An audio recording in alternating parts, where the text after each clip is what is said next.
ಅಂತ ಚೆನ್ನಾಗಿ ಅರ್ಥ ಮಾಡಿಕೊಂಡ ಮಾತೇವೆ. ಓಹೋ, ವಿರೋಧಿಗಳ ನಾಶಕ್ಕೆ ಬೇಕಾಗಿ ಯಾವ ಪಥವನ್ನಾದರೂ ಅನುಸರಿಸುವಲ್ಲಿ ನಾವು ಸ್ವತಂತ್ರ ಮಾತ್ರವಲ್ಲ ಸಾಮರ್ಥ್ಯವುಳ್ಳವರು.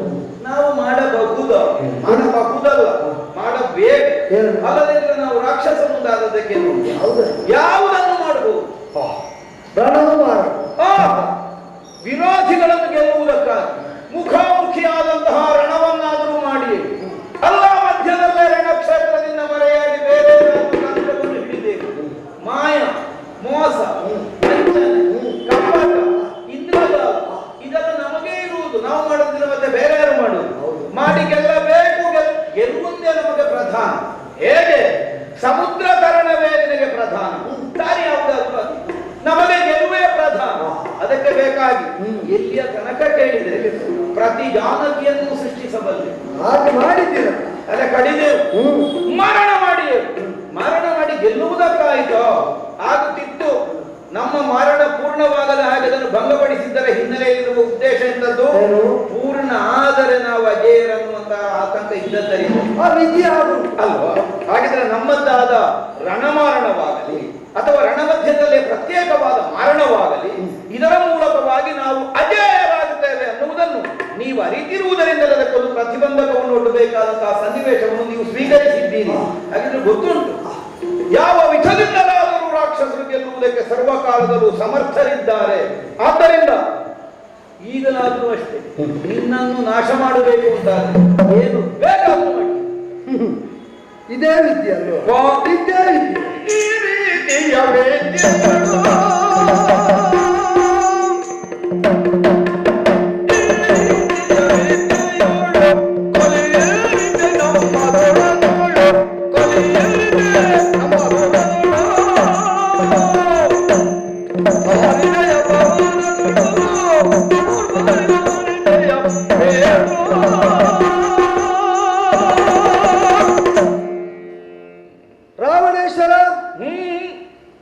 ಮಾಡಿದ ಅಧರ್ಮಾಚಾರಗಳನ್ನಾಗಲಿ ಮಾರಣಾದಿ ಪ್ರಕ್ರಿಯೆಗಳನ್ನಾಗಲಿ ಸಹಜ ಧರ್ಮಕ್ಕೆ ಸಮ್ಮತವಾದ ವಿದ್ಯಮಾನಗಳು ಅಂತ ಬಿಂಬಿಸ್ತಾ ಇದೆ.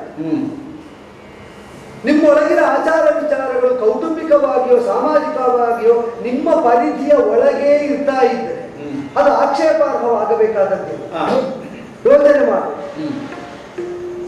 ಯೋಗ ನ್ಯಾಯವೇ ಕೆಲವೊಮ್ಮೆ ವ್ಯಾಧವೃತ್ತಿಯನ್ನು ಅನುಸರಿಸುವಂತೆ ಪ್ರತಿಪಾದಿಸುತ್ತದೆ.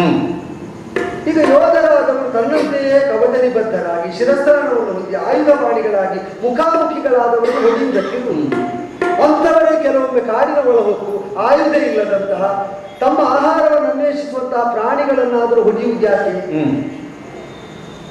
ಯಾವಾಗ ಪ್ರಾಣಿ ಪ್ರಪಂಚಕ್ಕೆ ವಿಹಿತವಾದಂತಹ ಸೀಮೆ ಮರ್ಯಾದ ನಾವು ಹಾಗೆ ಗುರುತಿಸುವುದು, ಅದನ್ನು ಬಿಟ್ಟು ನಾಡೊಳಗೆ ಬಂದು ನಾಡಿನ ಬೆಳೆಯನ್ನು ಕಳೆದು ನಾಡಿನ ಜೀವಕ್ಕೆ ಹಾನಿಯನ್ನು ಒದಗಿಸುವ ಪ್ರವೃತ್ತಿಯಲ್ಲಿ ತೊಡಗುತ್ತಾರೋ ಅವಕ್ಕೆ ಸ್ವಭಾವ ಸಹಜವಾದ ಭೀತಿಯನ್ನು ಉಂಟು ಮಾಡುವುದು ಮನುಷ್ಯ ವರ್ಗಕ್ಕೂ ಅನಿವಾರ್ಯವಾಗುತ್ತದೆ.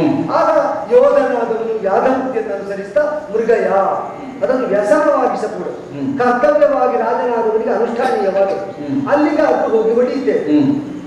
ಈ ನೆಲೆಯಿಂದ ನಾವಾದರೂ ಪ್ರವೃತ್ತರಾಗುವುದು ನಿಮ್ಮೊಳಗೆ ನೀವು ಮಾರಣಾದಿಗಳ ಮೂಲಕವಾಗಿ ಏಳಿಗೆಯನ್ನು ಕಂಡುಕೊಂಡ ಕಾಲದಲ್ಲಿ ಅದನ್ನು ನಿಷೇಧಿಸಿದ, ಅದನ್ನು ಅಂಗೀಕರಿಸಿದ, ನಮ್ಮ ಬದುಕಿಗೆ ಅದು ಅನಿವಾರ್ಯವಲ್ಲ ಅಂತ ಅಂಗೀಕರಿಸಿದ ಒಂದು ಜನವರ್ಗಕ್ಕೆ ನೀವು ಅದನ್ನು ಅನ್ವಯಿಸುವುದಕ್ಕೆ ಹೊರಟ ನಿಮ್ಮ ಕಾಪಟ್ಯವನ್ನು, ನಿಮ್ಮ ಮಾಯೆಯನ್ನು, ನಿಮ್ಮ ವಿವಂಚನೆಯನ್ನು, ನಿಮ್ಮ ಜಾನಾದಿಗಳನ್ನು, ಮನುಷ್ಯ ವರ್ಗವನ್ನು ಇತರ ಪ್ರಾಣಿ ವರ್ಗವನ್ನು ನೀವು ಬಾಧಿಸುವುದಕ್ಕಾಗಿ ಬಳಸಿದ ಕಾಲ ಎಲ್ಲಿ ಯಾವುದು ನಿಷಿದ್ಧವೋ ಎಲ್ಲಿ ಯಾವುದು ಸಮ್ಮತವನ್ನು ಅಲ್ಲಿಗೆ ಅದನ್ನು ಅನ್ವಯಿಸಿದ ಕಾಲದಲ್ಲಿ ಅದನ್ನು ಸಮೂಲವಾಗಿ ಕರೆಯುತ್ತೇವೆ ಅಂತ ನಾವು ಹೊರಡಬೇಕಾಗ್ತದೆ. ಯೋಚನೆ ಮಾಡಿ. ಈ ರೀತಿಯ ವಿದ್ಯೆಯನ್ನು ವಿಪಕ್ಷದಲ್ಲಿ ನಮ್ಮ ಬಲುವಾಗಿ ನಾವು ಬಿಂಬಿಸಿದರೆ ನಿರ್ಣಾಯಕವಾದ ಗೆಲುವು ಸಾಧಿಸುವುದಕ್ಕದು ಸಾಕಾಗ್ತದೆ ಅಂತ ನಿನ್ನ ಆತ್ಮವಿಶ್ವಾಸ ಉದ್ದೀಪಿತವಾಗುವಂತೆ ಇದು ತನಕದ ನಿಮ್ಮ ಇತಿಹಾಸವೇ ಇಲ್ಲವಲ್ಲ. ನಿರ್ಣಾಯಕವಾದ ಮುನ್ನಡೆಯನ್ನು ಸಾಧಿಸಿದ್ದ ಹೌದು ಅಂತಾದ್ರೆ ಅದನ್ನು ಮುಂದಾಗಿದ್ದರು ನೋಡೋಣ, ಅಲ್ಲಿ ಹೀಗೆ ಸಾಧಿಸಿದ್ದೇವೆ, ಇದರ ಬದಲಿನಿಂದಲೇ ಸಾಧಿಸಿದ್ದು, ನಿನ್ನಲ್ಲಿ ಯಾಕಾಗಬಾರದು ಅಂತ ಕೇಳಬಹುದು. ಎಲ್ಲಿರುವುದು ಈ ರೀತಿಯ ವಿದ್ಯೆಯಲ್ಲಿ ನಿನ್ನ ಮನವನ್ನು ಉತ್ಕರ್ಷಕ್ಕೆ ಕೊಂಡೊಯ್ಯುವ ಯಾವ ಗೆಲುವು ನಿನಗೆ ಲಭ್ಯವಾದದ್ದಿಲ್ಲ. ಹಿಂದೆ ನಡೆದಂತಹ ಕಾಲದಲ್ಲಿ ನೀನು ಅದನ್ನು ಪ್ರಯೋಗಿಸಿದಂತಹ ಅದನ್ನು ಮಾಡಬಲ್ಲ ಚತುರರಲ್ಲಿ ಅತ್ಯಂತ ನಿಪುಣನಾದವನು ನಿನ್ನ ಸೀಮಂತ ಪುತ್ರ ಅಂತ ನೀನು ಕೊಂಡಾಡ್ತಾ ಇದ್ದ ಆ ಇಂದ್ರಾರ್ಯ ಅವನೇ ಸತ್ತು ಧರಾಶಾಹಿಯಾಗಿದ್ದ. ದೈವದ ಯೋಜನೆಯ ಅಥವಾ ನಮ್ಮ ಕರ್ಮ ಪ್ರಾಬಲ್ಯದ ಪ್ರಕರ್ಷಣೆ ಎಷ್ಟು ಅಂತ ನೀನು ಅದರಿಂದ ಗಮನಿಸಬಹುದು. ಅಭೇದ್ಯನಾಗಿ ಅವಧ್ಯನಿದ್ದಾನೆ ಎಂಬ ಭಾವದಿಂದ ಸಿಂಧುವನ್ನು ಉತ್ತರಿಸುವುದು ಯಾರಿಗೆ ಅಸಾಧ್ಯ ಅಂತ ರಾಜ್ಯಸಭೆಯಲ್ಲಿ ಘೋಷಿಸಿದರು. ಜಾನಕಿಯನ್ನು ಮರಳಿ ಕೊಂಡೊಯ್ಯುವಲ್ಲಿ ಗೆಲುವನ್ನು ಸಾಧಿಸುವುದು ರಾಘವನ ತಂದೆಗೆ ಅಸಾಧ್ಯ ಅಂತ ಯಾವ ಸಭಾ ಮಧ್ಯದಲ್ಲಿ ವಿಕ್ರಮದ ವಿಸ್ಫುಲಿಂಗವಾಗಿ ತನ್ನ ಪರಾಕ್ರಮದ ಧ್ವನಿಯನ್ನು ಘಂಟಾದೋಷವಾಗಿ ಸಾರಿದನು. ಆ ಇಂದ್ರಾರಿಯೇ ಧರಾತಲಕ್ಕೆ ಹೊರಗಿ ನಿಂತ ಮೇಲೆ ನೀನು ಹೊರಟು ಬಂದದ್ದು. ಬೇಡ, ಮಗನಿಗಾಗತ್ತ ಅಪ್ಪನಿಂದ ಆಗ್ತದೆ. ಇದು ಸುವೇಳಾದ್ರಿಯ ಮೇಲೆ ಮಾಡಿದ ಶ್ವೇತಛತ್ರ ಖಂಡನೆ ಇಲ್ಲಿಯ ತನಕ ನೀನ್ ಹೇಳ್ತಿ ಸಾರ್ವಭೌಮತ್ವ ದೇವತೆಗಳು ಏನ್ ಹೆದರಿದ್ರು? ದೇವತೆಗಳಿಗೂ ಈಗ ನನಗೆ ಸಹಾಯ ಒದಗಿಸಿತು. ವಿಚಕ್ಷಣ ಮತಿಯಾದ ನೀನು ದಶಶಿರ ಬುದ್ಧಿಯಿಂದಲೇ ಅದನ್ನು ಉಪಯೋಗಿಸಿ ಚಿಂತಿಸಿದ್ರೆ ನಿನಗೆ ಗೊತ್ತಾಗ್ತದೆ. ಈಗ ಸಾರ್ವಭೌಮತ್ವವನ್ನು ಈ ತನಕವು ದೇವತೆಗಳು ನಿನ್ನಲ್ಲಿ ಒಪ್ಪಿದ್ದಾರೆ ಅಂತ ನೀನು ಇದು ತನಕ ಬರಲಿಲ್ಲ ಯಾಕೆ ಎಂಬುದಕ್ಕೆ ಅದನ್ನು ಉತ್ತರವಾಗಿಸಿ. ಈಗ ನೀನು ಸಾಯುವ ಮೊದಲೇ ಬಂದವರು ನನ್ನನ್ನು ಸೇರಿದ್ದಾರೆ, ಇದಕ್ಕೇನು ಅರ್ಥ?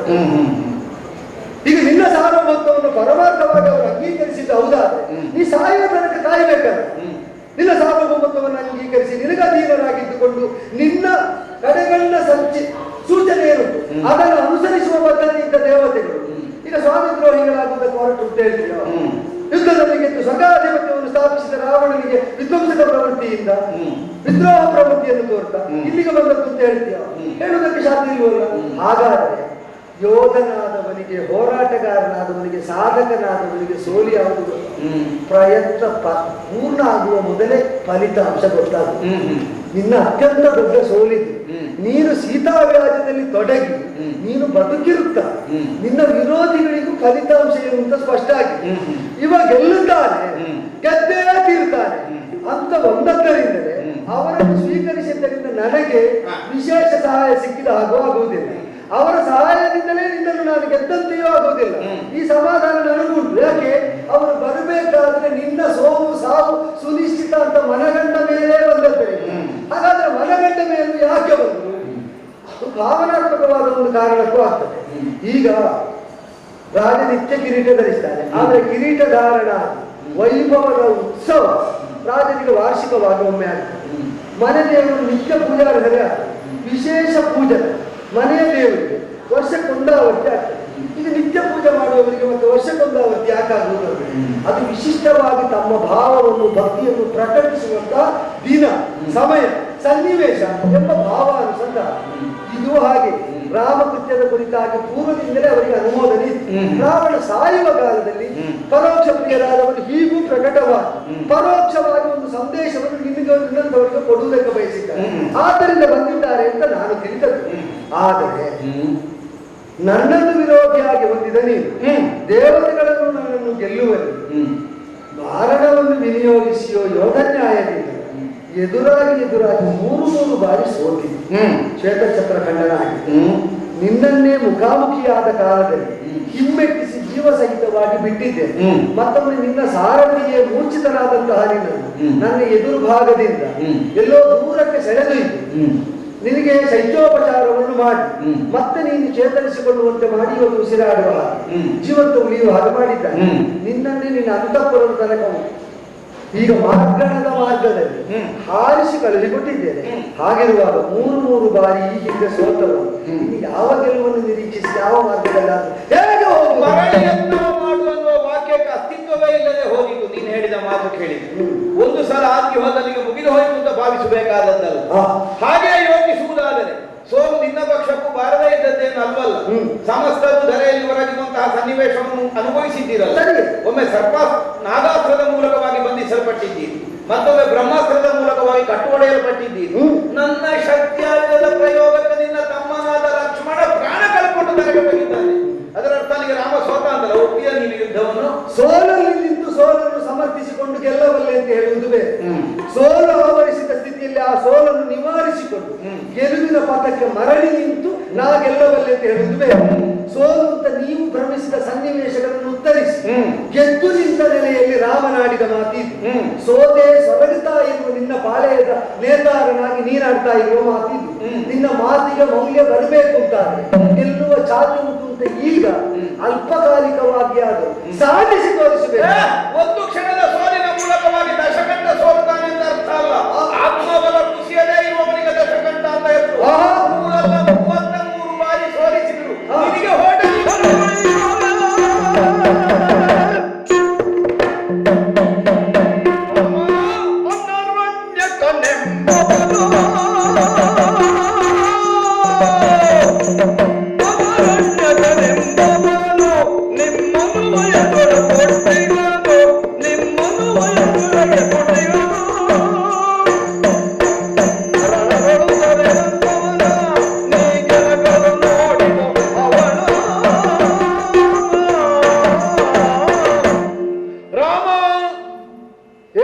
ನೀನು ಹುಟ್ಟಿ ಬಂದಂತಹ ಅನ್ವಯದ ಕುರಿತಾಗಿ ನಮ್ಮಲ್ಲಿರಬಹುದಾದಂತಹ ಆಕ್ರೋಶ ಯಾವುದೋ ಕಾಲದಲ್ಲಿ ಪ್ರಕಟವಾದದ್ದು. ಸಮಸ್ತ ಲೋಕಗಳ ಅಧಿಪತಿತ್ವವನ್ನು ಹೊಂದಬೇಕು ದಶಕಂಠ. ಸಾಹಸಿ ವೃತ್ತಿಯ ಮೂಲಕವಾಗಿ ಸಮಸ್ತರನ್ನು ಮಣಿಸಿ ಈ ಕನಕಲಂಕೆಯ ವೈಭವ ಶಾಶ್ವತವಾಗಿ ಸ್ಥಾಪಿತವಾಗಬೇಕು ಅನ್ನುವಂತಹ ನಿರ್ಣಯದಿಂದಲೇ ಕೈಗೊಂಡಿದ್ದೆ ದಿಗ್ವಿಜಯ ಯಾತ್ರೆಯನ್ನು. ಅಯೋಧ್ಯೆ ಅರಸನಾದಂತಹ ಪೂರ್ವಿಕನಾದಂತಹ ನರಣ್ಯ ನಾಮಕ ಅವನನ್ನು ಹೋಗಿ ಯುದ್ಧಕ್ಕೆ ಅಲ್ಲ ನನ್ನ ಕಾಲ ಮುಂಭಾಗದಲ್ಲಿ ಆಯುಧವನ್ನು ಕೆಳಗೆ ಹಾಕಿ ಸೋತಿದ್ದೇನೆ ಅಂತ ಒಪ್ಪಿಕೊಂಡು ಹಾಗೆ ಹೇಳಿದಂತಹ ಕಾಲಕ್ಕೆ ಆತ್ಮಬಲವಂತ ಸಿದ್ಧನಾದಂತಹ ನಾನು ಯಾವ ಕಾಲಕ್ಕೂ ಶರಣಾಗತಿಯನ್ನು ಹೊಂದುವುದಕ್ಕಿಲ್ಲ, ಹೋರಾಟವೇ ಸರಿಯನ್ನು ಹಾಗೆ ನನ್ನಲ್ಲಿ ಹೋರಾಟಕ್ಕೆ ಮುಂದೆ ಬಂದ್ರೆ ಅವನನ್ನು ಕಾಲಗದ ಕ್ಷಣದಲ್ಲಿ ಸೋಲಿಸಿ ಅವನ ಶಿಕೆಗೆ ಹಾಕಿ ಅವನ ಕುತ್ತಿಗೆಯನ್ನು ಚಂದ್ರಹಾಸದಿಂದ ಕತ್ತರಿಸಿದ ದಶಕಂಠ ದ್ರೋಹಿ ಸಣ್ಣ ದ್ರೋಹಿ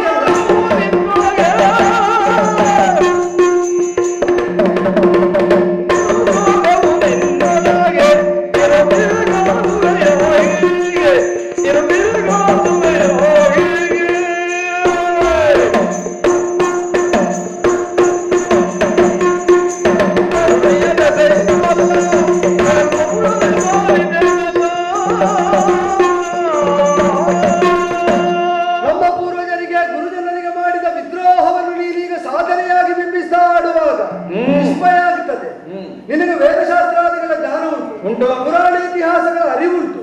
ಹಾಗಿದ್ದವನಿಗೆ ಕರ್ಮ ಒಬ್ಬನನ್ನು ಹೇಗೆ ಪ್ರಚೋದಿಸ್ತದೆ ಅಂತ ಅರಿಯುವಂತಹ ಪ್ರಾಜ್ಞತೆಯು ಇರಬೇಕಾಗಿತ್ತು. ಸಾಯುವ ಕಾಲದಲ್ಲಿ ಅದು ನಿನಗೆ ಒಡಮುಡ್ತಾ ಇಲ್ಲ ಅಷ್ಟೇ. ಸೀತೆಯನ್ನೇ ಅಪಹರಿಸುವಂತೆ ನಿನ್ನ ಕರ್ಮ ನಿನ್ನನ್ನು ಪ್ರಚೋದಿಸಿದ್ರ. ನಾನು ಅದನ್ನು ಯಾವತ್ತೂ ನಿರ್ಣಯಿಸಿ ಆಗಿದೆ. ಯಾವ ಕರ್ಮ ಅದು? ನೀನು ಮಾಡಿದ ಇದೇ ಅನರಣ್ಯ ವಧೆ ಹೀನ ಕರ್ಮ. ಸಾಯುವ ಕಾಲದಲ್ಲಿ ನಿರಾಯುಧನಾಗಿ ಇದ್ದಂತಹ ಕ್ಷತ್ರಿಯ ಯೋಧನಾದಂತಹ ಸೂರ್ಯವಂಶದ ಅರಸು ಅವ ಆಡಿದ್ರಂತೆ, ನಾನು ತಪ್ಪಿಸಿದ್ದು ಸತ್ಯ ಅಂತಾದ್ರೆ, ನಾನು ಪ್ರಜಾಪಾಲನೆ ಮಾಡಿದ್ದು ಧರ್ಮದಿಂದ ಅಂತಾದ್ರೆ, ನಾನು ಯಾವ ಯಜ್ಞಾದಿಗಳಲ್ಲಿ ತೊಡಗಿದ್ದು ಹೋಗುವಂತಾದ್ರೆ, ನಾನು ದಾನ ದಕ್ಷಿಣೆಗಳಲ್ಲಿ ಇಟ್ಟದ್ದು ಹೋಗುವುದಾದ್ರೆ ಈಗ ನಾನು ಆಡುವ ಮಾತು ಸತ್ಯವಾಗಬೇಕಾದ್ರೆ ಆ ಸತ್ಯವಾಗುವುದು ಯಾವ ವಿಧದಲ್ಲಿ ಅಂತಂದ್ರೆ ಇದೇ ವಂಶದಲ್ಲಿ ದಾಶರಥಿ ರಾಮನೆಂಬವನೊಬ್ಬನು ಉದಿಸಿ ರಾವಣನಿಗೆ ಅವನು ಹಂತಕನಾಗಬೇಕು ಅಂತ ಆ ಕಾಲದಲ್ಲಿಯೇ ತನ್ನ ಮಾತನ್ನಾಡಿದ. ಹಾಗಾಗಿ ಅದು ಪ್ರಾಜ್ಞದಿಂದ ಕಾಲಗರ್ಭದಲ್ಲಿದ್ದದನ್ನು ಮೊದಲೇ ಅರಿಯುವ ಸಾಮರ್ಥ್ಯದಿಂದ ಆಡಿದ್ದಲ್ಲ, ಅದು ವಿಧಿ ಹೇಳಿಸಿದ್ದು, ಅದು ಅವರ ಕರ್ಮದ ಪ್ರಾಬಲ್ಯ ಹೇಳಿಸಿದ್ದು. ಅದೇ ಪ್ರಾಬಲ್ಯ ನಿನ್ನನ್ನು ಚೋದಿಸಿದ್ದು, ಸೀತಾಪಹರಣ ಮಾಡುವಂತೆ. ಅದು ಮಾತ್ರ ಚೋದಿಸಿದ್ದು ಅಂತಲೂ ತಿಳಿಯುವುದಿಲ್ಲ. ನೀನು ದ್ರೋಹ ಮಾಡಿದ್ದು ನನ್ನ ಗುರುವಿಗೆ ಮಾತ್ರ ಅಲ್ಲ, ನನ್ನ ಹಿರಿಯರಿಗೆ ಮಾತ್ರ ಅಲ್ಲ, ಲೋಕದಲ್ಲಿ ಗುರುಸ್ಥಾನ ಹೊಂದಿದ ಅನೇಕರಿಗೆ ನೀನು ದ್ರೋಹ ಚಿಂತನೆಯನ್ನು ಎಸಗಿದ್ದರಿಂದ ಶಾಪದ ಭಾಂಡವನ್ನೇ ತಲೆಯಲ್ಲಿ ಹೊತ್ತುಕೊಂಡು ನಮಗದೆಲ್ಲ ಲೆಕ್ಕಕ್ಕಿಲ್ಲೋ. ಹೌದಲ್ಲ, ನಾವು 2 ಬಗಲಿಗೂ ಜೋಳಿಗೆ ಹಾಕಿಕೊಂಡೇ ಹೊರಟದ. ಒಂದು ಜೋಳಿಗೆಯಲ್ಲಿ ಹೊರ ತುಂಬಿಸುವುದು, ಒಂದು ಜೋಳಿಗೆಯಲ್ಲಿ ಶಾಪ ತುಂಬಿಸುವುದು. ಹೌದಪ್ಪ, ಈಗ ಬಲಾತ್ಕಾರದಿಂದ ಹಾಗೆ ಹೀಗೆ ಅಂತ ಹೇಳಿದವರು ಇದು ತರಕ ನಿನಗೆ ಬಂದ ಶಾಪ ವೃತ್ತಾಂತವನ್ನು ಅಲ್ಪ ಸ್ವಲ್ಪವಾದ ವಿಭೀಷಣ ಹೇಳಿದ್ದನ್ನು ನಾ ಕೇಳಿದ್ದಾರೆ. ಸೀತಾದೇವಿ ಅಸಹಾಯಕರಾಗಿ ಸತತವಾಗಿ ರಾಮ ಸಂಪ್ರಾಪ್ತಿಗಾಗಿ ರೋಧಿಸ್ತಾ ಇರುವ ದಯನೀಯಾವಸ್ಥೆಯಲ್ಲಿ ಅಶೋಕವನದಲ್ಲಿದ್ದರು ಕೂಡ ಇನ್ನೂ ಕಾಡುವ ಬೇಡುವ ಸ್ಥಿತಿಯಲ್ಲಿ ಇದ್ದಿ ಎಂಬುದನ್ನು ಹನುಮಂತನಿಂದ ಒಳಗೊಂಡ ಅನೇಕರು ನನಗೆ ಹೇಳಿದರು. ಹಾಗಾದರೆ ಅತಿಕ್ರಮಣ ಮಾಡದಂತೆ ತಡೆದದ್ದು ನಿನ್ನ ಕರ್ಮವೇ ನಿನ್ನನ್ನು. ನೀನು ಏನನ್ನು ಅತಿರೇಕದ ನೆಲೆಯಲ್ಲಿ ಈ ಕಾಲದಲ್ಲಿ ಪರಸ್ತ್ರೀಯ ಕುರಿತಾಗಿ ವರ್ತಿಸದ ನಿರ್ಬಂಧವನ್ನು ನಿನಗೆ ಹೇಳಿತು.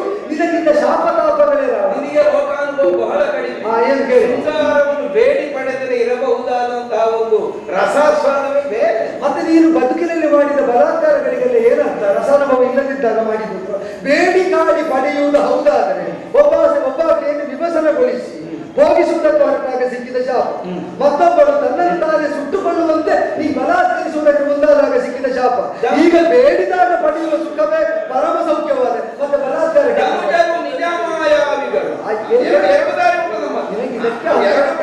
ನಿನಗೆ ಇದಕ್ಕೆ ಹಾಕುತ್ತಾನೆ. ಒಂದೊಂದರಲ್ಲಿ ಒಂದೊಂದು ನೆಲೆಯನ್ನು ಸಮರ್ಥಿಸಿಕೊಳ್ಳಬಲ್ಲಂತಹ ಧೀಮಂತಿಕೆ ಇದ್ದದ್ದರಿಂದ ಆಗಲೇ ನಿನ್ನ ದುಶ್ಚಾರಿತ್ರ್ಯವನ್ನು ನೀನು ಹೇಗೂ ಸಮರ್ಥಿಸು. ಗುರುದ್ರೋಹದ ಕೃತ್ಯದಿಂದ ಹೊತ್ತಂತಹ ಗುರುತರವಾದ ಶಾಪದಲ್ಲಿಯೇ ಮುಳುಗೇಳ್ತಾ ಇರುವಂತಹ ನಿನ್ನ ಕರ್ಮವೇ ಪ್ರಚೋದಿಸಿ ನಾನು ಬದುಕುವ ಅವಕಾಶವನ್ನು ಕಲ್ಪಿಸಿಕೊಟ್ಟರು, ಅದನ್ನು ಧಿಕ್ಕರಿಸುವಂತೆ ಮಾಡಿತ್ತು. ತರುಣಿಯ ದೆಸೆಯಿಂದ ಈಗ ನಾನು ತಿಳಿಯುವುದಿಲ್ಲ. ಅದಲ್ಲದಿದ್ದರೂ ನಿನ್ನ ದುಷ್ಕೃತ್ಯವೇ ಪ್ರಚೋದನೆ ಮಾಡಿ ಒಂದಲ್ಲ ಒಂದು ವಿಧದಿಂದ ಈ ಸೂರ್ಯವಂಶೀಯ ರಾಮನನ್ನು ನಿನಗೆ ಸಮಕ್ಷದಲ್ಲಿ ಹೀಗೆ ನಿಲ್ಲಿಸಿ ನಿನ್ನ 10 ತಲೆ ಕಡಿಯಲ್ಪಡುವಂತೆ ಮಾಡಿಯೇ ತೀರ್ತಿತ್ತು ಅಂತ ಖಚಿತ ಆದಾಗ ಯಾವ ಸಾಧನೆ ನಿನ್ನ ಕೆಟ್ಟ ಚಾರಿತ್ರ್ಯದ ರಕ್ಷಣೆಗೆ ಒದಗುವುದಿಲ್ಲ. ಇದಕ್ಕೆ ದೃಷ್ಟಾಂತ ಏನು ಗೊತ್ತಾ? ಸರಳವಾದ ಬುದ್ಧಿವಂತಿಕೆ ಇದ್ದವರಿಗೆ ಗೊತ್ತಾಗ್ತದೆ. ನೀನೇ ಯೋಚಿಸು, ನಿನಗೆ ಎಷ್ಟು ಶಾಪ ಸಿಕ್ಕಿದೆ, ನನಗಿಂತ ಹೆಚ್ಚು ನಿನಗೆ ಗೊತ್ತು. ನನಗೆ ಗೊತ್ತಿಲ್ಲದನ್ನು ಪೂರ್ಣ ಅರಿವಿಲ್ಲದನ್ನು ಪೂರ್ಣವಾಗಿ ನಾ ಹೇಳಲಿಕ್ಕೆ ಹೋಗುದಿಲ್ಲ. ನೀನೇ ಯೋಚಿಸು, ನಿನಗೆ ಸಿಕ್ಕಿದ ಶಾಪ ರಾಮ ಪ್ರಕರಣದಲ್ಲಿ, ವಿರೋಧ ಪ್ರಕರಣದಲ್ಲಿ, ಸೀತಾ ವ್ಯಾಜದಲ್ಲಿ ಯಾವ ಶಾಪ ನಿನಗೆ ಅನ್ವಯ ಆಗುವುದಿಲ್ಲ. ಯೋಚಿಸು. ಇನ್ನೊಂದು ನೆಲೆಯಲ್ಲಿ ಯೋಚಿಸು. ಅಸಾಮಾನ್ಯ ವರಗಳನ್ನು ಬ್ರಹ್ಮನಿಂದ, ಈಶ್ವರನಿಂದ, ದೇವತೆಗಳಿಂದ ಎಲ್ಲರಿಂದಲೂ ಪಡೆದವರನ್ನು ಒಂದು ವರವಾದ ರಾಮ ವಿರೋಧದಲ್ಲಿ ನಿನ್ನನ್ನು ರಕ್ಷಿಸುವಂತೆ ನಿನ್ನ ವಶದಲ್ಲಿ ಉಂಟು. ಯೋಚಿಸು.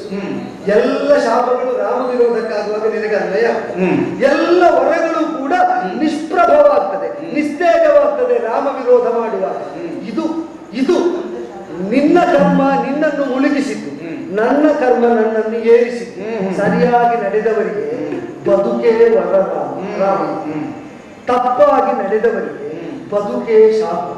ಬದುಕನ್ನು ವರವಾಗಿಸಿಕೊಂಡ ರಾಮ ಬದುಕನ್ನು ಶಾಪವಾಗಿಸಿಕೊಂಡ ರಾವಣನಿಗೆ ಎದುರಾಗಿ ನಿಂತಿದ್ದಾರೆ. ಇದು ನಿಜವಾಗಿ ಹಾಗೆ ನೋಡಿದರೆ ವರ ಗೆಲ್ತದೋ ಶಾಪ ಗೆಲ್ತದೋ ಎಂಬುದನ್ನು ತಿಳಿಯುವ ಕಾಳಗ ರಾಮ ರಾವಣನ ಕಾಳ. ಈಗ ಹೇಳ್ತೀವ ವರವನ್ನು ಶಾಪ ಗೆಲ್ತದೆ ಅಂತ. ರಾಮನನ್ನು ವಿರೋಧಿಸಿ ನಿಲ್ಲುವುದಕ್ಕೆ ಬೇರೆ ದೇವತೆಗಳಿಂದ ನಾನು ವರವನ್ನು ಪಡೆಯಬೇಕಾದ ಅವಶ್ಯಕತೆ ಇಲ್ಲ, ಪಡೆಯಲೂ ಇಲ್ಲ. ರಾಕ್ಷಸವ ಆದ್ದರಿಂದಲೇ ರಾಮ ವಿರೋಧ. ಇಲ್ಲದೆ ಹೋದ್ರೆ ನೀನು ಸೀತೆಯನ್ನು ಬಿಟ್ಟು ಕೊಡಬೇಕು ಅಂತ ಬಿಟ್ಟು ಕೊಡ್ತಿರ್ಲಿಲ್ವಾ? ಕೊಡದೇ ಇದ್ದದ್ದು ನೋಡಿ ಎಷ್ಟು ಗೌರವ ಆಯ್ತು ನಮಗೆ. ಯಾಕೆ? ಮಾಡಿದ್ದು ತಪ್ಪಿನ ಕೆಲಸ ಅಂತ ಲೋಕವೇ ಹೇಳಿ, ಮಾಡಿದ ತಪ್ಪಿನ ಕೆಲಸವನ್ನಾದರೂ ಸರಿಯಿಂದ ಸಮರ್ಥಿಸುವುದಕ್ಕೆ ರಾಕ್ಷಸತ್ವ ಅಂತ ಹೇಳಿ. ಆದ್ದರಿಂದಲೇ ನಿನಗೆಲ್ಲಿಯ ವರ ನಿನಗೆಲ್ಲಿಯ ಶಾಪ ಅನ್ನುವ ಪ್ರಶ್ನೆ ಬೇಡ.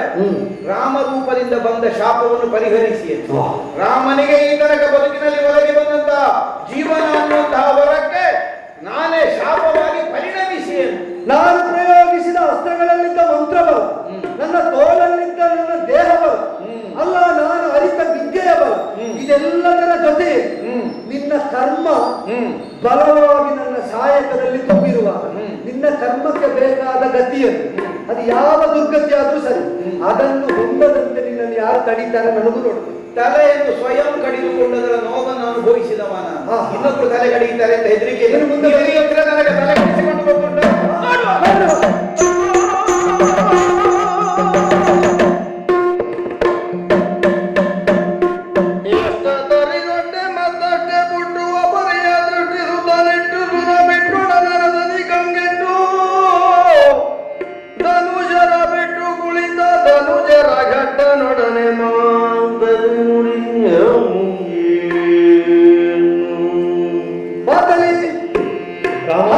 ಹತಾಶನಾಗಿಯೇ ಧನುಷನ್ನು ನಾನು ಹೆದೆಯೇರಿಸಿದ ನಿಲ್ಲಿಸಿದ್ದು, ಎಷ್ಟು ತರಿದರೂ ಮತ್ತಷ್ಟು ಹುಟ್ಟಿಕೊಳ್ತಾ ಇರುವ ರಾವಣ ಶಿರಗಳು ಸಿಗಿತುಕೊಳ್ಳುವುದರ ಮರ್ಮವನ್ನು ಅರಿಯಲಾಗದೆ ಹೋದದ್ದು. ಮಾನುಷ ಪ್ರಯತ್ನ ಸತತವಾಗಿ ಎತ್ತಿಸುವಂತೆ ಮಾಡುತ್ತದೆ. ವಿಧಿ ವಿಪರೀತ ಅಂತ ತಿಳಿದ ಮೇಲೂ ಪ್ರಯತ್ನ ಮಾಡ್ತೇನೆ ಅನ್ನುವುದು ಅದು ಒಂದು ಹಂತದಲ್ಲಿ ಅತಿಕ್ರಮಣವಾಗ್ತದೆ, ಮರ್ಯಾದೆಯ ಉಲ್ಲಂಘನೆಯಾಗ್ತದೆ. ಸಮುಚಿತವಾಗಿ ಪ್ರಯತ್ನ ಮಾಡುವಾಗ ದೈವ ಪೂರಕವಾಗಿ ಒಲಿಯದಿದ್ದರೆ ಕಿಂಕರ್ತವ್ಯದ ವಿಮೂಢತೆ ಬರ್ತದೆ. ಆದ್ದರಿಂದಲೇ ಶರಣನಾದಂತಹ ವಿಭೀಷಣನನ್ನು ಒಳಗೊಂಡು ಮಿತ್ರನಾದಂತಹ ಸುಗ್ರೀವನನ್ನು ಸೇರಿಸಿಕೊಂಡು ಅಂಜನಾದ ಲಕ್ಷ್ಮಣನ ತನಕ ಆಶ್ರಿತರಾದ ಕಪಿಗಳಿಗೆ ನೀವು ನಿಮ್ಮ ನಿಮ್ಮ ಬದುಕಿನ ಗತಿಯಲ್ಲಿ ಮುನ್ನಡೆಯುವುದು ವಿಹಿತ. ರಾಮರಾವಣರ ಕದನದಲ್ಲಿ ಎಷ್ಟು ಪ್ರಯತ್ನ ಸಮುಚಿತವಾಗಿದ್ದರು, ವಿದ್ಯೆ ಅನುಕೂಲಿಸುವ ತನಕ ನನಗೆ ಗೆಲುವನ್ನು ಸಂಪಾದಿಸುವುದಕ್ಕಾಗುವುದಿಲ್ಲ. ಕತ್ತರಿಸಿದ ಶಿರಗಳು ಮೊಳೆಯಿಂದಾಗುವುದು ಮರಳಿ ಅಂತ ಹೇಳಿದ್ರು. ಕೊನೆಯದಾಗಿ ನಿನಗೂ ಹೇಳುವುದಷ್ಟೇ, ಈ ಯುದ್ಧ ಮುಗಿಯುವ ಲಕ್ಷಣ ಕಾಣುವುದಿಲ್ಲ. ಮುಗಿಸುವುದಕ್ಕೆ ಬಂದವ ಮುಗಿಯದ ಯುದ್ಧದಲ್ಲಿ ಭಾಗಿಯಾಗಿ ಕಾಲಯಾಪನೆ ಮಾಡುವುದಕ್ಕಿಂತ ನೀನು ನಿನ್ನ ರಥ ತೆಗೆದುಕೊಂಡು ಸುರಲೋಕಕ್ಕೆ ಮರಳು ಮಲ್ಲೆದೇವನಿನ್ನ ಚರಿತ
ನಿನಗೆ ಆಶ್ಚರ್ಯವಾಗಬಹುದು.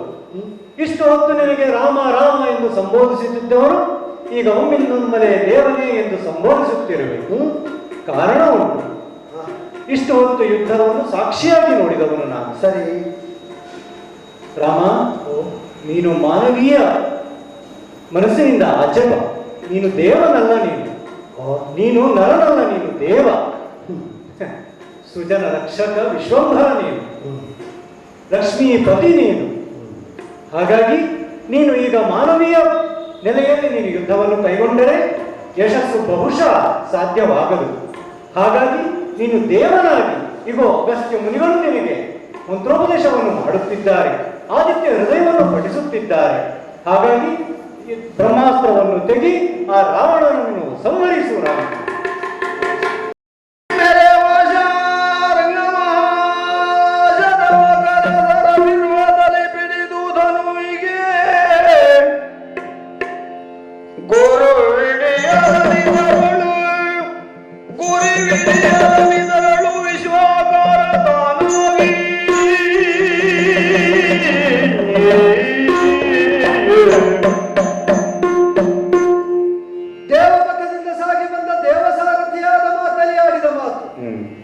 ನಿನ್ನೊಳಗೆ ದೇವನಿದ್ದಾನೆ, ದೇವಾದಿದೇವನಿದ್ದಾನೆ.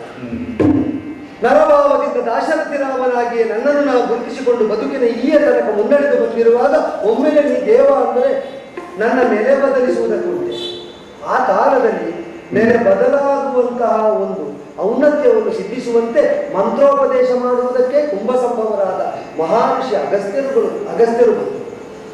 ಆದಿತ್ಯ ಹೃದಯವನ್ನು ಉಪದೇಶಿಸಿ, ಆದಿತ್ಯ ಹೃದಯ ಪುಣ್ಯಂ ಸರ್ವಶತ್ರು ವಿನಾಶ ಜಯಾವಹ ಜಪೇ ನಿತ್ಯ ಸರ್ವಸಿದ್ಧಿಪ್ರದಂ ಶಿವ. ಜಯಾವಹವಾದ ನಿತ್ಯ ಜಪಯೋಗ್ಯವಾದಂತಹ ಸರ್ವಮಂಗಲಕಾರಕವಾದಂತಹ ನಮ್ಮೊಳಗಿರಬಹುದಾದ ಮಂಗಲಮಯವಾದ ಸಾನ್ನಿಧ್ಯವನ್ನು ನಾವೇ ಗುರುತಿಸುವುದಕ್ಕೆ ಹೇತುವಾಗಬಹುದಾದ ಮಂತ್ರವನ್ನು ಉಪದೇಶಿಸಿ, ಮಂತ್ರ ಪಠಣಕ್ಕೆ ಪೂರ್ವದಲ್ಲೂ ನಂತರದಲ್ಲೂ ತ್ರಿವಾರ ಆಚಮನ ಮಾಡಿ ಶುದ್ಧಾಸನದಲ್ಲಿ ನಿಬದ್ಧನಾಗಿ ಅದನ್ನೇ ನಾನು ಅವರಿಂದ ಉಪದೇಶ ಪಡೆದು ಜಪಿಸ್ತಾ ಹೋದಂತೆ ನನ್ನೊಳಗಿರಬಹುದಾದಂತಹ ದೈವಿಕವಾದ ಸತ್ವದ ಅರಿವನ್ನು ನಾ ಹೊಂದಿದೆ. ಹಾಗಾದ್ರೆ ಇದು ನನಗ ಮಾತ್ರವಂತ ಕೇಳಿದ್ರೆ ಇಲ್ಲ, ಎಲ್ಲರಿಗೂ ಜಯಕಾರಣವಾದಂತಹ ಅವರವರೊಳಗೆ ದೇವರನ್ನು ತೋರಿಸಿಕೊಡಬಹುದಾದ ಮಂತ್ರ. ಒಂದಾಗಿದ್ದದ್ದು ಹಲವಾದದ್ದು ಅಂತ ಲೋಕದ ಸನಾತನೀಯವಾದ ವೇದ ತತ್ವವನ್ನು ನಾವು ಒಪ್ಪಿದರೆ ಎಲ್ಲರೊಳಗಿರುವುದು ಭಗವತ್ ಚೈತನ್ಯ. ಈಗ ಮಾತಲ್ಲಿ ಹೇಳಿದ ಹ್ಮ್. ನೀನು ದೇವಾದಿದೇವ ಚಕ್ರವರ್ತಿಗೂ ಹೇಳಬಹುದಲ್ಲ, ವಿಷ್ಣು ಸಾನ್ನಿಧ್ಯವನ್ನು ಹೊಂದಿದವರು, ಅಷ್ಟದಿಕ್ಪತಿಗಳನ್ನು ಹೊಂದಿದವರು, ನೀನು ದೇವಾದಿದೇವ. ಪ್ರಜೆಗಳು ಕೊಂಡಾಡಿದ್ರು ತನ್ನನ್ನು ತಾನು ವಿಷ್ಣು ಸಪ್ತದಿಕ್ಪತಿಗಳ ಅಂಶ ಹೊಂದಿದವನು ಅಂತ ಅವನು ಬಿಂಬಿಸಿಕೊಳ್ಳುವುದಕ್ಕಿಲ್ಲ, ಅವನು ಮನುಷ್ಯನಾಗಿ ಇರಬೇಕು. ಅವ ಹೇಳಿದ್ದನ್ನು ನಾನು ಸ್ವೀಕರಿಸಿದ್ದ ಅದರಲ್ಲೇ. ಅವ ಏನು ಕಂಡ್ರು ನಾನು ದಾಶರಥಿ ರಾಮ. ಆದರೆ ಜೀವನೊಳಗಿರಬಹುದಾದಂತಹ ದೇವಸತ್ವವನ್ನು ತೋರಿಕೊಡುವ ಆದಿತ್ಯ ಹೃದಯವನ್ನು ಜಪಿಸಿದ್ದೇ ತಡ ಸತ್ಕಾರ್ಯದಲ್ಲಿ ಸದನುಷ್ಠಾನದಲ್ಲಿ ನಿರತನಾದಂತಹ ಸದ್ಧರ್ಮಿಯಾದವನೊಳಗೆ ದೈವ ತಾನಾಗಿ ನೆಲೆಗೊಂಡು ಸತ್ಕ್ರಿಯೆಗಳನ್ನು ತಾನಾಗಿ ಅನುಷ್ಠಾನದಲ್ಲಿ ತರ್ತದೆ, ಗೆಲುವನ್ನು ತಾನಾಗಿ ತಂದುಕೊಡ್ತದೆ, ಬದುಕು ಜಯಕರವಾಗುವಂತೆ ಮಾಡ್ತದೆ. ಇಷ್ಟು ಸ್ಪಷ್ಟ ಆದ ಮೇಲೆ ನಾವು ಮತ್ತೆ ಹಿಡಿಯುವ ಧನುಸ್ಸು ಯಾವುದಾದರೂ ಅದು ನಮ್ಮ ಧನುಸ್ಸಾಗಿರುವುದಿಲ್ಲ, ಲೋಕಪಾಲಕನ ಧನುಸ್ಸಾಗಿ ಶಾಂತವಾಗಿರ್ತದೆ. ಆಮೇಲೆ ನಾವು ಇದ್ದ ಅಮೃತವನ್ನು ಕುಡಿಯದೇ ಇದ್ದರು ಅಮೃತಮಯರಾಗಿಯೇ ನೆಲೆಯಾಗ್ತೇವೆ. ಯಾಕೆಂದ್ರೆ ಅಮೃತ ಸ್ವರೂಪರಾದ ದೈವವೇ ನನ್ನೊಳಗಿದ್ದು ಈ ಕಾರ್ಯವನ್ನು ಮಾಡ್ತಾ ಇದೆ ಅಂತ ಅರಿತ ಮೇಲೆ ಮತ್ತೆ ಮನುಷ್ಯ ಮಾತ್ರರಾದವರು ಮಾಡುವುದು ಕೂಡ ದೇವಕರ್ಮವೇ ಆಗ್ತದೆ. ಸ್ವಾತ್ಮ ಸ್ವರೂಪ ಜ್ಞಾನ ಬಂದ ಮೇಲೆ ಇನ್ನು ಹಿಂಜರಿಯುವುದಕ್ಕಿಲ್ಲ ಎಂಬ ಭಾವದಿಂದಲೇ ಕೈಯಲ್ಲಿದ್ದ ಧನುಸನ್ನೆತ್ತಿ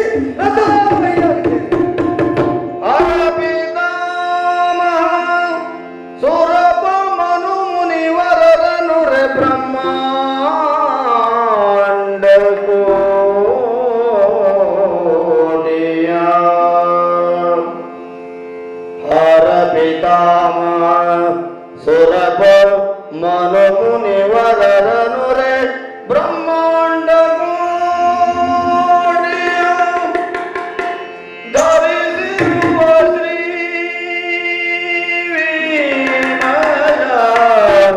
ಮೂರ್ತಿಯ ಕಂಡ ಶ್ರೀ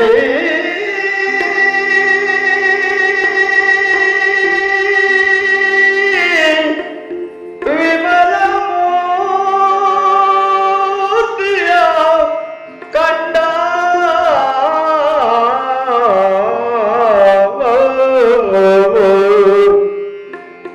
ಶ್ರೀ ವಿಮಲ ಮೂರ್ತಿಯ ಕಂಡ ಶ್ರೀ ವಿಮಲ ಮೂರ್ತಿಯ ಕಂಡ ಅಸುರೇಂದ್ರ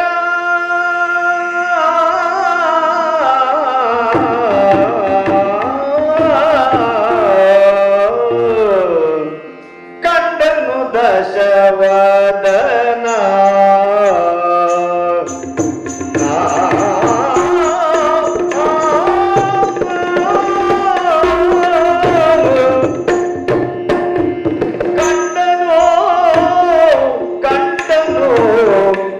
ಕಂಡನು ದಶವದನ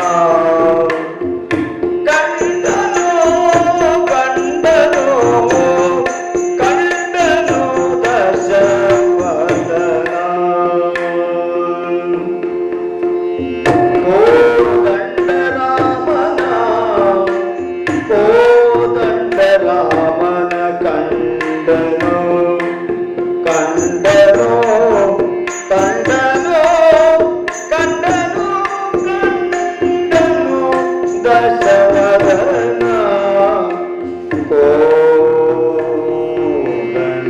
ರಾಮನ ಕಂಡ ರಾಮನ ಕಂಡ ರಾಮನ ಕಂಡ ರಾಮನ ಕಂಡ ರಾಮನ ಕಂಡನು ದಶವದನ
ಎಂತಹ ಸುಮುಹೂರ್ತ ಇದು! ಬಹುಶಃ ದಶಕಂಠನ ಬದುಕಿನ ಸಾರ್ಥಕ್ಯದ ಪರಮ ಪ್ರಯೋಜನದ ಸಿದ್ಧಿ. ಸತತವಾದ ಸಾಧನೆಯ ಮೂಲಕವಾಗಿ ಸದಮಲನನ್ನಿಸಿಕೊಂಡ ಯಾವನನ್ನು ಕಾಣುವಂತಹ ಉದ್ದೇಶದಿಂದ ಈ ಪ್ರಪಂಚದಲ್ಲಿ ಸಜ್ಜನರೆಲ್ಲ ಮುಂದಾಗುತ್ತಾರೆ. ಅವರೆಲ್ಲರಿಗೂ ದುರ್ಲಭವಾದ ವಿಶೇಷವಾದಂತಹ ಒಂದು ಯೋಗ ಭಾಗ್ಯಗಳು ದಶಕಂಠನ ಬದುಕಿನಲ್ಲಿ ದಿನ ದಿನ ಒದಗಿದ್ದವು. ದೇವತೆಗಳು ವಿರೋಧಿಗಳ ಋಷಿಮುನಿಗಳನ್ನು ಧಿಕ್ಕರಿಸಿ ಬದುಕಿದೆ.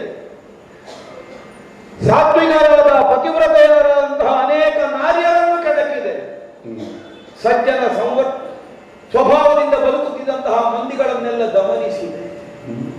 ಬದುಕನ್ನೇ ಯಜ್ಞರೂಪವನ್ನಾಗಿ ಅಂಗೀಕರಿಸಿದಂತಹ ಧರ್ಮಾತ್ಮರಿಗೆಲ್ಲ ವಿರೋಧವನ್ನು ಸಾಧಿಸುತ್ತಾ ಬಂದರು.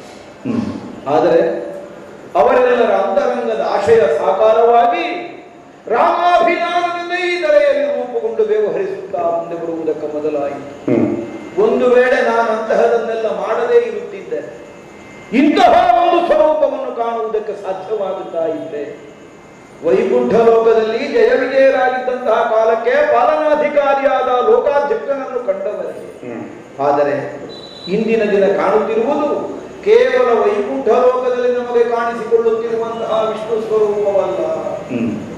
ಇಂದು ದಶಕಂಠ ಕಂಡದ್ದೇನನ್ನು ದಶ ದಿಕ್ಕುಗಳನ್ನು ಮೀರಿ ಆಚೆಗೆ ಹತ್ತಂಗುಲದ ವಿಶೇಷವಾದ ವ್ಯಾಪ್ತಿಯನ್ನು ಹೊಂದುವಂತಹ ಸ್ವರೂಪವೇನಿದೆ. ಅತ್ಯತಿಷ್ಠ ದಶಾಂಗುಲ, ಆಕಾಶದಿಂದ ಆಚೆಗೂ ಹತ್ತಂಗುಲವಾದ ವಿಶೇಷ ವ್ಯಾಪ್ತಿಯನ್ನು ಹೊಂದಿದ, ಸಹಸ್ರ ಮುಖಗಳುಳ್ಳ, ಸಹಸ್ರ ಬಾಹುಗಳುಳ್ಳ, ಸಹಸ್ರ ಪಾದಗಳನ್ನು ಹೊಂದಿದ ಬ್ರಹ್ಮಾಂಡ ನಾಯಕ ರಜೋಗುಣಾಧಿಕ್ಯದ ಮೂಲಕವಾಗಿ ಬ್ರಹ್ಮನಾಗಿ ಸೃಷ್ಟಿಸಿ, ಸಾತ್ವಿಕ ಗುಣೋಪೇತನಾಗಿ ವಿಷ್ಣುವಾಗಿ ಪಾಲಿಸಿ, ತಮೋಗುಣಾಧಿಕ್ಯದಿಂದ ಪರಮೇಶ್ವರನಾಗಿ ಲಯವನ್ನು ಮಾಡಿ, ಯಾರು ಈ ಪ್ರಪಂಚದ ಸಕಲ ಆಗುಹೋಗುಗಳಿಗೆ ಕಾರಣ ಸ್ಥಾನದಲ್ಲಿ ಇದ್ದುಕೊಂಡು ಲೀಲೆಯಿಂದ ವ್ಯವಹರಿಸುತ್ತಿದ್ದಾನೆ ಅಂತಹ ಲೀಲಾಮಯನಾದಂತಹ ಭಗವಂತ, ಪ್ರೇಮಮಯ ಸ್ವರೂಪ, ದುಷ್ಟಮರ್ದನ ಮಾತ್ರ ಅದು ರಟ್ಟೆಯಲ್ಲಿ ತ್ರಾಣ ಇದ್ದ ಯಾವನೊಬ್ಬ ಸಜ್ಜನಿಗೆ ಮಾಡುವುದಕ್ಕೆ ಬಂದಿತ್ತು ಈ ಪ್ರಪಂಚದಲ್ಲಿ. ಕೇವಲ ದುಷ್ಟನನ್ನು ಕೊಲ್ಲುವವಲ್ಲ ಭಗವಂತ, ದುಷ್ಟತ್ವವನ್ನು ಕೊಲ್ಲುವ. ಅಲ್ಲದೆ ಹೋದ ದಶಕಂಠನಿಗಾದರೂ ಆ ಪರಾತ್ಪರನನ್ನು ಕಾಣುವಂತಹ ಅವಕಾಶ ಒದಗಿ ಬರುವುದಕ್ಕಿದ್ದಿಲ್ಲ. ಹೊರಗಿನಿಂದ ಏನೇ ದೌಷ್ಟ್ಯವನ್ನು ಮೆರೆಯಲಿ, ಅಂತರಂಗದಲ್ಲಿ ತುಂಬಿರುವಂತಹ ದುಷ್ಟತನ ನಾಶವಾಗದೆ ಹೋದರೆ ಶಿಷ್ಟರಿಗೆ ಮಾತ್ರ ಕಾಣಿಸಿಕೊಳ್ಳಬಹುದಾದಂತಹ ಪರಮಾತ್ಮನ ದರ್ಶನ ಆಗುವುದಿಲ್ಲ. ಒಳಗೊಂದು ಹೊರಗೊಂದು ಸ್ವಭಾವವನ್ನೇ ಮೇಳೈಸಿ ಆಯುಷ್ಯದ ಉದ್ದಕ್ಕೂ ಸಾಗಿದಂತಹ ದಶಕಂಠನ ಬದುಕಿನ ಕೃತಕೃತ್ಯತೆಯ ಸಾರ್ಥಕ್ಯವನ್ನು ತಾನು ವಿಶ್ವರೂಪವನ್ನು ತೋರಿಸುವುದರ ಮೂಲಕವಾಗಿ ಈ ಸ್ವಾಮಿ ಕಾಣಿಸಿದ ಅನಿರ್ವಚನೀಯವಾದ, ಕೇವಲ ಅನುಭವಗಮ್ಯವಾದ ಇವನದ್ದಾದಂತಹ ಸ್ವರೂಪವನ್ನು ಕಂಡು ಎನ್ನುವುದಕ್ಕೆ ಸಾಧ್ಯವಾದೀತೆ ಹೊರತು ನಾವು ಕಂಡಿದ್ದೇವೆ ಎನ್ನುವುದನ್ನು ವಿವರಿಸಿ ಯಾವನಿಗೂ ಅದನ್ನು ಮುಗಿಸುವುದಕ್ಕೆ ಸಾಮರ್ಥ್ಯ ಇಲ್ಲ ಈ ಪ್ರಪಂಚದಲ್ಲಿ. ಚತುರ್ವೇದಗಳಲ್ಲಿ, ಶಾಸ್ತ್ರಾದಿಗಳಲ್ಲಿ ಬೇಕಾದಂತಹ ಪರಿಣತಿಯನ್ನು ಹೊಂದಿದಂತಹ ದಶಕಂಠನಾದರೂ ಇಂದಿನ ದಿನ ಈ ಸ್ವರೂಪದ ಮುಂಭಾಗದಲ್ಲಿ ಮೂಕನಾಗಿ ಬೆರಗಾಗಿ ಕಣ್ಣರಳಿಸಿ ನೋಡುವುದನ್ನು ಹೊರತುಪಡಿಸಿದರೆ ಮತ್ತೇನೂ ಇಲ್ಲ. ತ್ರಾಹಿ ಪಾಹಿಮಾ ಪಾಹಿಮಾ. ಸಾಕು ಮಾಡು ರಾವಣ, ಸಾಕು ಮಾಡು. ಆಯುಧಾಸ್ತನಾಗಿದ್ದುಕೊಂಡು ಕಾದಾಟ ನಡೆಸುವಂತಹ ನೀನು ಅದಕ್ಕೆ ನನ್ನ ಆಘಾತಕ್ಕೊಳಗಾಗದೆಯೂ ಕಣ್ಣು ಮುಚ್ಚಿ ಏನನ್ನೋ ಧ್ಯಾನಿಸ್ತೀಂತಂದ್ರೆ ಲೋಕದಲ್ಲಿ ಹೊರಗಣ್ಣಿಂದ ನಾವು ಕಂಡದ್ದು ನಮ್ಮನ್ನು ಬದಲಿಸುವುದಿಲ್ಲ, ಹೊರಗಿನಿಂದ ನಮಗಾದ ಪರಿಣಾಮವು ನಮ್ಮನ್ನು ಬದಲಿಸುವುದಲ್ಲ. ಹೊರಗಿನಿಂದ ಕಂಡದ್ದೋ ಆದದ್ದೋ ನಮ್ಮ ಒಳಗುಂಟು ಮಾಡುವ ಕಾಣಿಕೆ ಏನುಂಟು ಅದು ನಮ್ಮ ಅನುಭವ. ನನ್ನ ಬದುಕಲ್ಲಿ ನನಗಾದ ಕಾಣಿಕೆ ನನ್ನನ್ನು ಮುನ್ನಡೆಸಿದ್ರೆ, ನಿನ್ನ ಬದುಕಿನಲ್ಲಿ ಈಗ ಲಭ್ಯವಾದ ಕಾಣಿಕೆ ನಿನ್ನಲ್ಲಿ ಪರಿವರ್ತನೆ ತಂದು ಸೀತೆಯನ್ನೊಪ್ಪಿಸಿ ಶೇಷ ಜನಪದವನ್ನು ಪಾಲಿಸುವಂತಹ ಸದ್ವಿವೇಕವನ್ನು ನಿನ್ನಲ್ಲಿ ಜಾಗೃತವಾಗಿಸ್ತದೆ ಅಂತಾದರೆ ನನಗೆ ಉದ್ದೇಶ ನಾ ಹೇಳಿದೆ, ರಾಕ್ಷಸತ್ವವನ್ನು ಹೊಂದಿದವರನ್ನು ಹರಣ ಮಾಡುವುದು ಬಿಟ್ರೆ ರಾಕ್ಷಸ ವರ್ಗದಲ್ಲಿ ಇದ್ದಂತಹ ಒಬ್ಬರನ್ನು ರಾಕ್ಷಸನಿಗೆ ಹುಟ್ಟಿದ್ದಾನೆ ಅಂತ ಕೊಲ್ಲುವುದಲ್ಲ. ರಾಕ್ಷಸ ವರ್ಗದ ವಿಭೀಷಣನಾದರೂ ನನಗೆ ಪ್ರಿಯನೇ.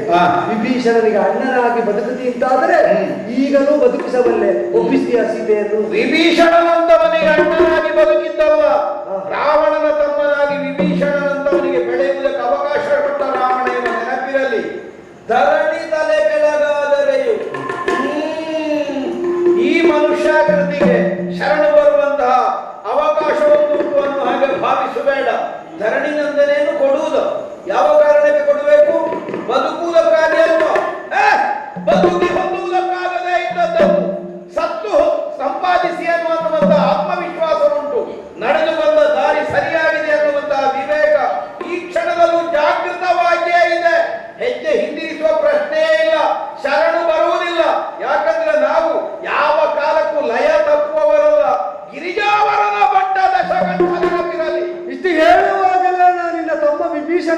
ನೋಡಿದ್ದು. ಹ್ಮ್ ಅಣ್ಣನೆಂಬ ಯಾವ ವ್ಯಾಮೋಹವೂ ಇಲ್ಲದೆ ಹ್ಮ್. ಸಾವನ್ನು ಸ್ವಾಗತಿಸುವುದಕ್ಕೆ ಸನ್ನದ್ಧನಾದ ನಿನ್ನ ಸಾವಿಗೆ ಸೂತ್ರವನ್ನು ಅವ ಹೇಳ್ತಾ ಇದ್ದಾನೆ.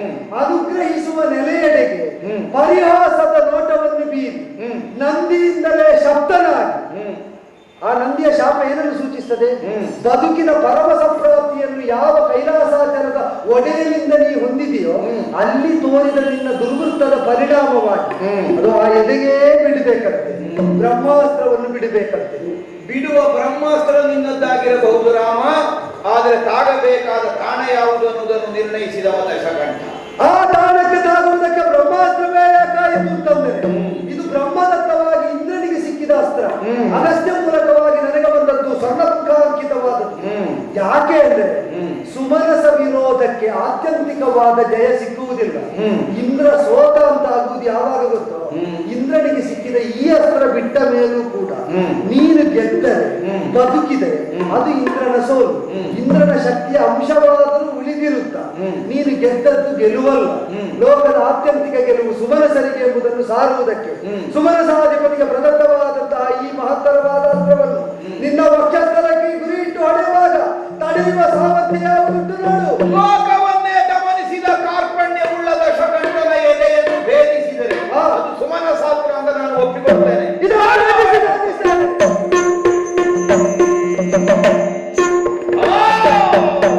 ಸರೋನಿಗೆದನು ಬಿಡುತ್ತ ರಾವಣ ತರಾರಿಸಿ ಮೂರಗೆ ಹೊಡೆದ.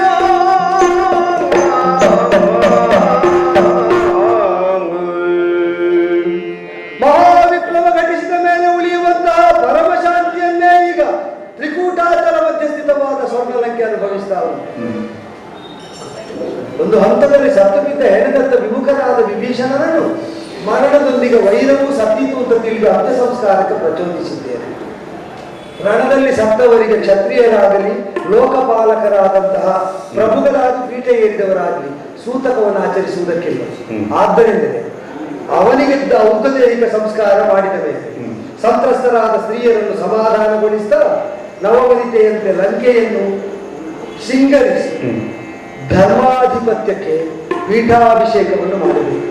ಯಾಕೆ ನಮಗೆ ಇದ್ದ ಪ್ರಭುತ್ವವನ್ನು ಕಳೆಯುವುದು ಸಾಧನೆ ಆಗುವುದಿಲ್ಲ, ಧಾರ್ಮಿಕ ಪ್ರಭುತ್ವವನ್ನು ಸ್ಥಾಪಿಸುವುದು ಲಕ್ಷ್ಯವಾಗುತ್ತದೆ.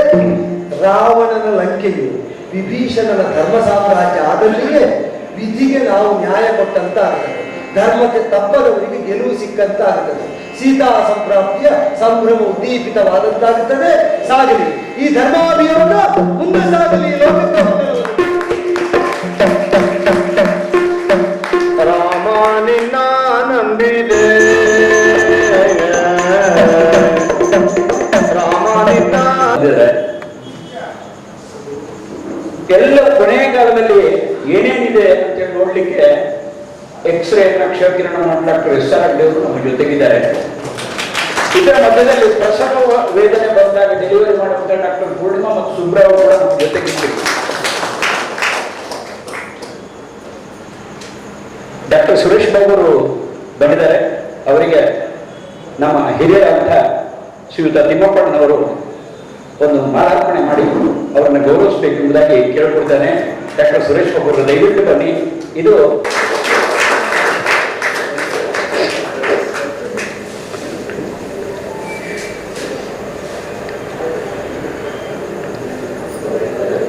ಅದೇ ರೀತಿಯಾಗಿ ಡಾಕ್ಟರ್ SR ಅವರು ಬಂದಿದ್ದಾರೆ. ಇವತ್ತು ಆಫರ್ ಇದೆ, ಒಂದಕ್ಕೊಂದು ಫ್ರೀ ಇದೆ, ಹಾಗಾಗಿ ಅವರು ಕೂಡ ಬಂದಿದ್ದಾರೆ. ಅವರು ಕೂಡ ನಮ್ಮ ಒಂದು ಗೌರವವನ್ನು ಸ್ವೀಕರಿಸಬೇಕೆಂಬುದಾಗಿ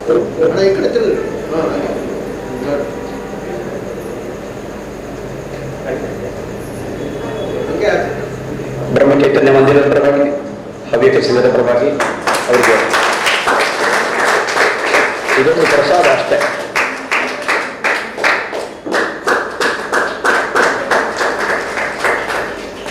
ಮಹಾರಾಜರು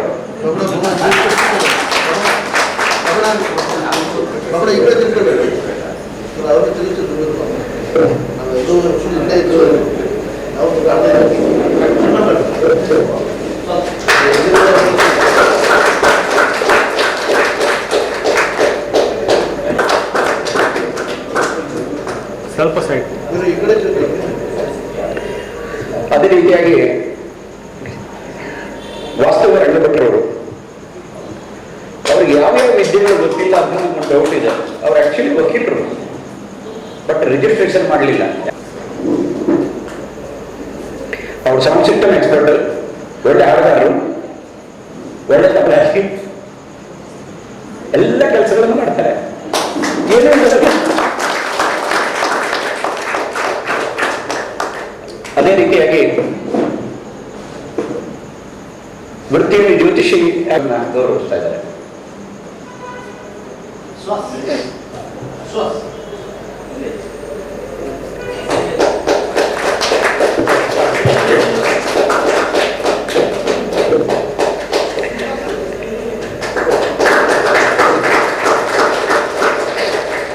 ಕೆಲವರು